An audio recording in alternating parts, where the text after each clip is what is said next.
Halo Sobat ATR BPN, salam sehat dan sukses. Bersama saya Riono.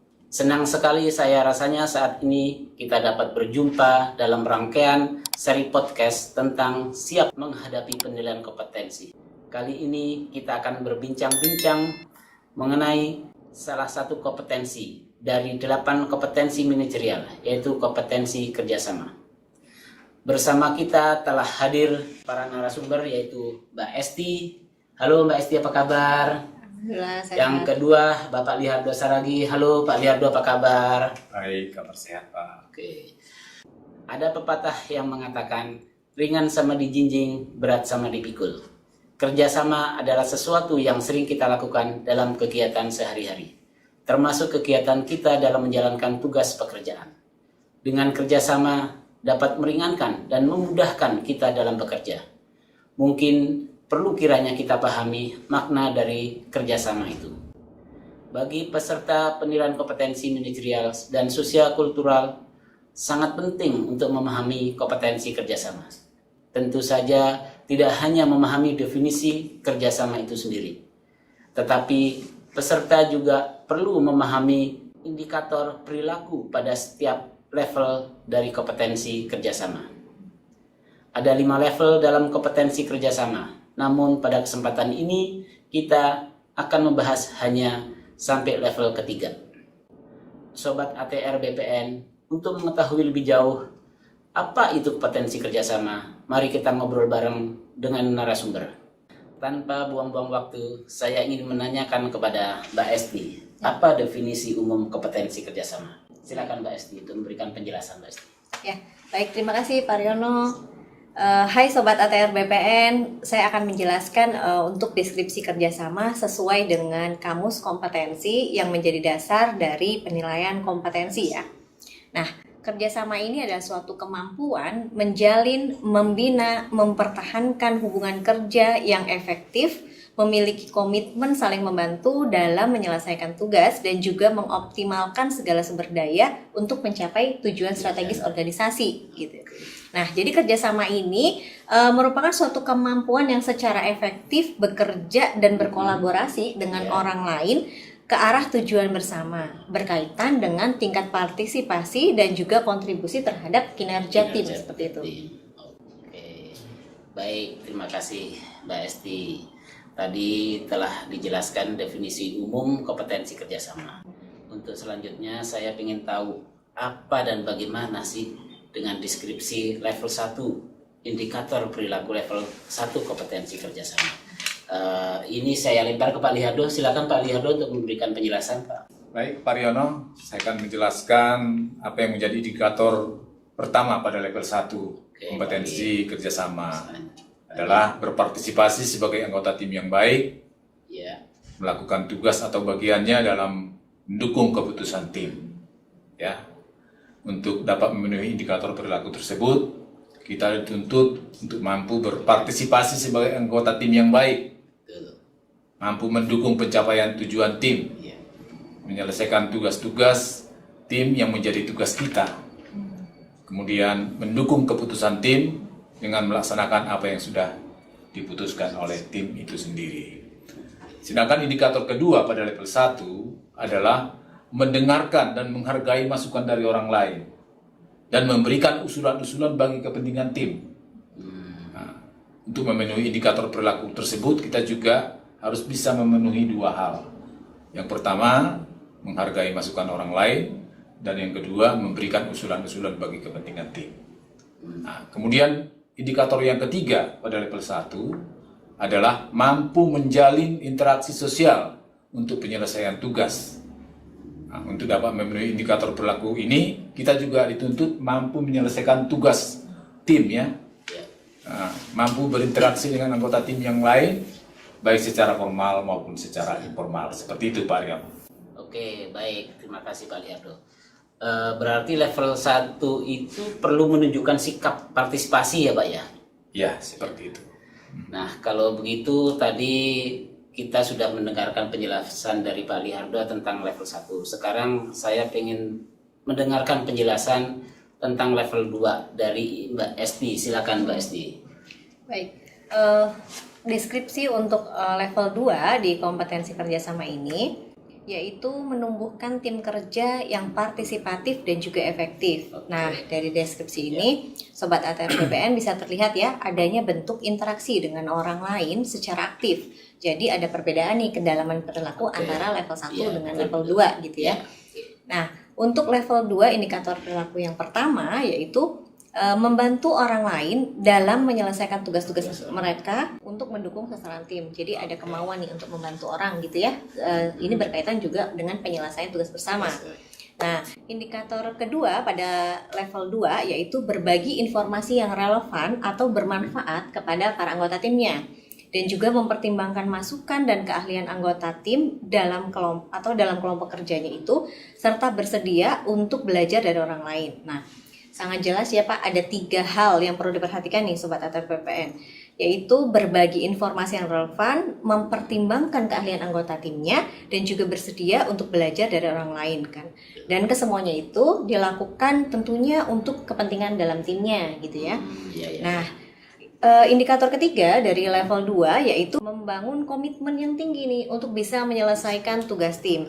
Nah, di sini perlu ada komitmen yang tinggi untuk dapat menyelesaikan sasaran kerja bersama gitu ya. Nah, karena dalam setiap individu ini kan harus bisa menempatkan prioritas lebih tinggi nih pada sasaran kerja tim dibandingkan dari sasaran kerja pribadi gitu Pak. Nah, sehingga untuk level 2 ini sudah menunjukkan sikap kerja yang partisipatif dan juga efektif dalam berinteraksi dengan tim kerjanya guna menyelesaikan tugas bersama gitu. Oke, tolong Pak Liardo ya, berikan penjelasan deskripsi level 3 daripada kompetensi kerjasama beserta indikator perilakunya. Silakan Pak Liardo. Kita lanjut ke level yang lebih tinggi tentunya ya. Ya, Tadi level deskripsi level 3 kompetensi kerjasama, yaitu efektif membangun tim kerja untuk peningkatan kinerja organisasi. Nah, kalau tadi pada level 1 kita dituntut berpartisipasi dalam kelompok kerja, level 2 kita dituntut lebih ya, mampu menumbuhkan tim kerjasama dalam secara partisipatif dan efektif. Sedangkan yang untuk level 3 kita dituntut mampu secara efektif membangun tim kerja untuk peningkatan kinerja organisasi. Jadi skopnya sudah lebih luas. Ya. Adapun yang menjadi indikator pertama pada level 3 adalah melihat kekuatan dan kelemahan anggota tim. Membentuk anggota tim yang tepat, mengantisipasi kemungkinan hambatan untuk mencari solusi yang optimal. Tentu untuk memenuhi indikator perilaku tersebut, kita dituntut harus bisa memenuhi 3 hal. Ya. Yang pertama, melihat kekuatan dan kelemahan anggota tim. Yang kedua, membentuk anggota tim yang tepat. Dan yang ketiga, dapat mengantisipasi kemungkinan hambatan dan solusi secara optimal. Sedangkan indikator yang kedua pada level 3 adalah mengupayakan dan mengutamakan pengambilan keputusan berdasarkan usulan-usulan anggota tim atau bagi kepentingan anggota tim atau kelompok, dan mampu bernegosiasi secara efektif untuk menyelesaikan pekerjaan yang menjadi target kelompok dan atau unit kerja ya. Nah, untuk memenuhi indikator perilaku ini juga kita harus dituntut 2 hal ini. Yang pertama tadi mengupayakan dan mengutamakan pengambilan keputusan ya berdasarkan usulan-usulan anggota tim. Kemudian yang kedua, mampu bernegosiasi secara efektif untuk upaya menyelesaikan pekerjaan yang menjadi target unit kerja atau kelompok kerja, seperti itu. Sedangkan yang indikator terakhir, indikator ketiga daripada level 3 tersebut adalah membangun aliansi dengan pemangku kepentingan dalam rangka mendukung penyelesaian target organisasi atau kelompok kerja. Nah, tentu dalam memenuhi indikator ini juga kita dituntut menunjukkan adanya suatu aliansi tentunya ya. Aliansi yang dibangun dengan para pemangku kepentingan dan hasil yang diperoleh dalam rangka mendukung target kerja kelompok. Seperti itu Pak Riono. Oke, terima kasih Pak Liardo. Jadi untuk level 3 ini cakupannya sudah lebih luas Pak Li ya. Seperti itu. Kalau saya perhatikan malah mungkin bisa dikatakan orang yang sudah memenuhi level 3 itu bisa dibilang dia mungkin pemimpin atau leader dalam unit kerjanya itu ya. Iya. Gitu.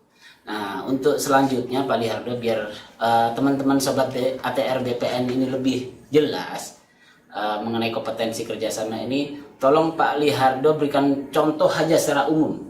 Kompetensi kerjasama ini seperti apa sih gitu? Contohnya di perilaku sehari-hari Pak Lihardo. Oke. Silakan Pak Lihardo. Pak Riono, secara umum ya, misalnya kita sebagai anggota kelompok nih, Betul. kita dituntut bagaimana kita mengupayakan agar anggota yang lain mendapat informasi yang relevan dan bermanfaat, serta kita juga mampu mendorong partisipasi aktif ya dalam kelompok kerja. Seperti itu Pak Riono. Iya. Oke Pak Lihardo, terima kasih. Jadi intinya kalau tadi saya boleh simpulkan terkait contohnya itu bahwa seseorang itu mampu memberikan motivasi kepada orang lain ya. Iya. Gitu. Nah, Kontribusi gitu ya. kontribusi atau motivasi kepada orang lain untuk lebih maju lagi. Iya.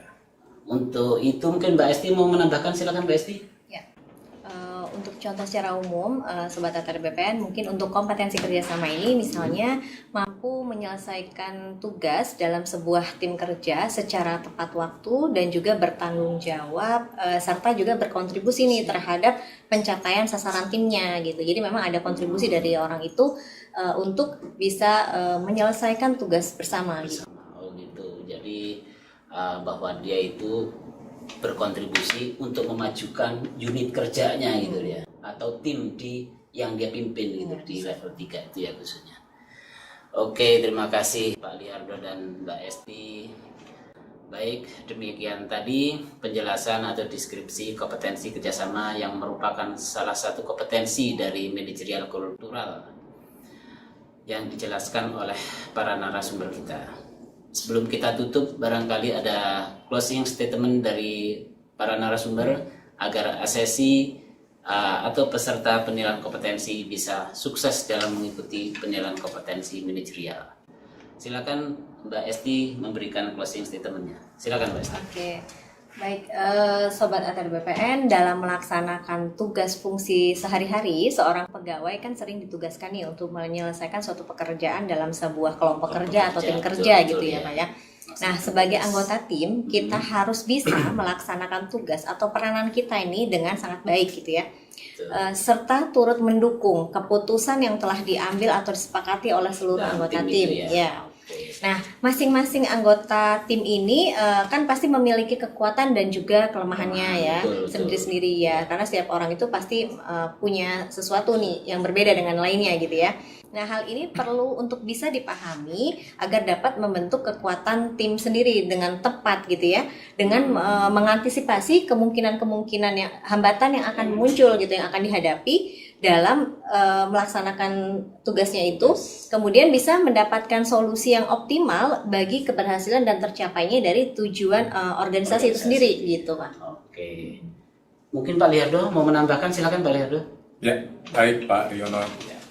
Bahwa memang dalam setiap kesempatan dan ruang ya, setiap insan manusia di dunia ini pasti membutuhkan apa yang namanya kerjasama ya. Betul. Iya, demikian Tidak bisa halnya. hidup sendiri gitu. Iya, demikian halnya dengan kita seorang ASN ya. Pasti dituntut adanya kerjasama dengan orang lain di sekitar kelompok kerja kita. Iya. Nah, dan pada topik kita kali ini jelas ya bahwa seorang ASN itu harus memiliki yang namanya kompetensi kerjasama. Nah, untuk dapat memenuhi kompetensi tersebut, kita dituntut harus mampu mempunyai rasa solidaritas menjalin, membina, mempertahankan hubungan kerja yang efektif, memiliki komitmen yang saling membantu dalam penyelesaian tugas tentunya, dan mengoptimalkan segala sumber daya untuk mencapai tujuan organisasi. Baik, Sobat ATR BPN, mari kita belajar menilai diri kita sendiri untuk level kompetensi kerjasama ini adalah penting ya, agar pada saat mengikuti penilaian kompetensi dapat menunjukkan evidence atau bukti yang tertinggi dari kompetensi tersebut yang benar-benar kita miliki. Nah, ayo kita berkinerja. Siap. Dan memiliki kompetensi tentunya. Oke, siap. Seperti itu. Terima kasih Pak Liardo dan Ibu Esti yang telah memberikan penjelasannya. Jangan lupa untuk like, comment, and subscribe ya Sobat ATR BPN. PPSDM, Road to Korpu, PPSDM, mencetak ASN muda unggul. Wassalamualaikum warahmatullahi wabarakatuh.